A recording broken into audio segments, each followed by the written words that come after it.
Bienvenue pour ce tirage de la semaine 52, la semaine du 26 décembre 2016 au 1er janvier 2017. Nous sommes dans la dernière semaine, dernière ligne droite de cette année 2016.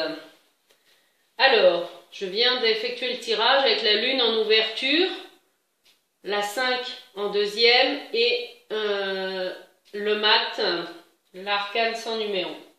Donc 18 plus 5, 23, 2 plus 3, 5, le pape, qui est à la fois le conseil et la carte centrale. Et finalement, ce dessin illustre bien l'énergie dans laquelle, la transition en tout cas dans laquelle nous sommes, avec une période de fête, de réunion, de famille, autour d'un aspect religieux, hein, et pour aller vers la nouveauté, en ne gardant que l'essentiel et l'ouverture d'une nouvelle année. Alors, sur le plan collectif, eh bien, cette dernière semaine de l'année va être propice à des échanges, à des réunions, alors concernant des institutions, alors religieuses, mais ça peut être aussi des personnes qui font autorité, alors dans la religion, mais de différentes cultures ou différentes nations.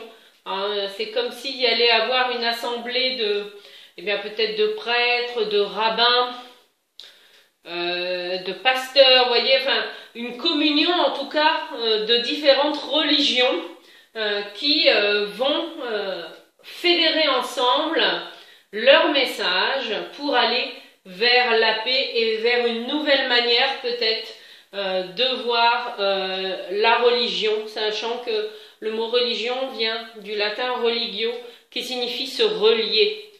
Alors se relier à notre essence divine, alors après vous remplacez le mot Dieu par la vie, l'univers, mes anges, la chance, par tout ce que vous voulez, mais en tout cas cette part de nous qui nous fait grandir intérieurement et qui nous fait aussi nous dépasser. C'est-à-dire que nos rêves et nos accomplissements dans la vie, c'est pas seulement pour soi qu'on les fait, mais c'est également parce qu'ils ont une dimension beaucoup plus vaste, parce qu'ils ont un impact aussi dans le collectif, hein, avec la lune, dans la mémoire collective, et c'est comme ça aussi que nous allons pouvoir avancer. Sur le plan professionnel, eh bien, concrètement, sur le plan professionnel, c'est une invitation pour ceux dont la période de Noël n'a pas d'impact sur leur activité, eh bien, à faire une pause. On se pose. C'est vraiment important aussi de s'accorder des temps de repos. Si vous n'êtes pas concerné par, bien sûr, un trop-plein d'activités pendant ces fêtes-là. Mais une pause aussi va permettre de réajuster, hein, travailler en particulier sur les valeurs de votre entreprise, sur les valeurs que vous souhaitez transmettre. C'est vraiment le mot valeur qui va aussi être un guide pour vous, pour préparer, vous voyez, 2017, et ne garder en fait que l'essentiel. Vous avez déjà tout en vous, dans ce que vous avez mis en place pour aller vers quelque chose de nouveau, et vraiment une ouverture splendide qui vous attend pour 2017.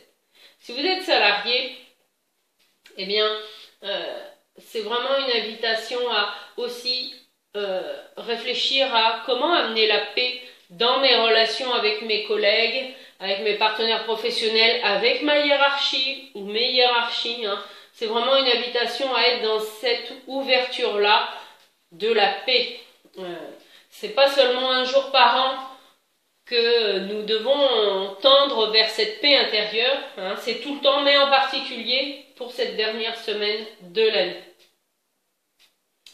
Et enfin, si vous êtes demandeur d'emploi, eh bien, profitez de cette période de fête, si les entreprises que vous visez sont ouvertes, eh bien, pour aller solliciter des entretiens avec les responsables directement. C'est comme ça que vous allez peut-être décrocher des missions pour retrouver une liberté d'action.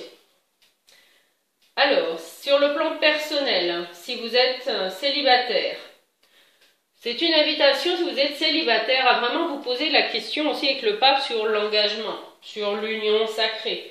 Qu'est-ce que vous avez envie de vivre dans le couple. Voilà. Et avec la lune, c'est vraiment s'interroger sur ses motivations profondes.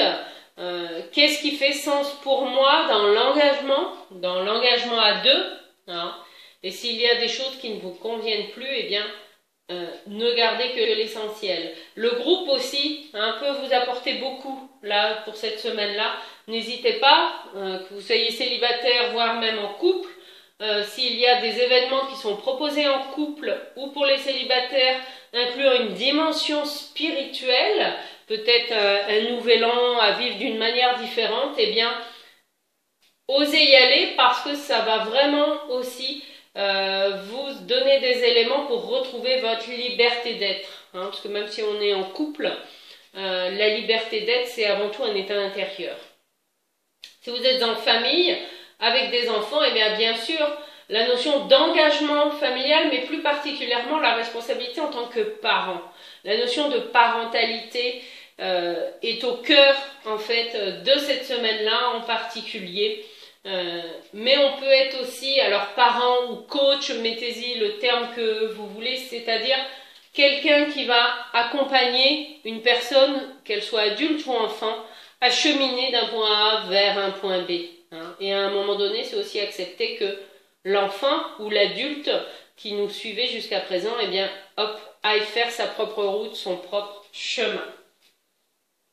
Sur le plan spirituel, eh bien, le pape nous invite vraiment à être encore plus en contact avec notre essence divine, avec cette conscience collective que aussi la majorité de nos actions doivent s'ouvrir à une dimension de coopération en intégrant le collectif. Alors quel est le premier collectif que nous connaissons en tant qu'être humain? Eh bien c'est notre environnement familial. Et vraiment le message de cette semaine-là, c'est soyez en paix avec votre famille, quelle qu'elle soit de sang, de cœur ou d'alliance, peu importe. C'est en étant en paix avec votre famille que vous allez pouvoir aussi retrouver votre véritable liberté d'être et dépasser justement les schémas de répétition familiale inconsciente et aller vers votre véritable chemin et votre nouvelle vie. Je vous souhaite une merveilleuse semaine 52 et je vous donne rendez-vous à l'année prochaine. Au revoir.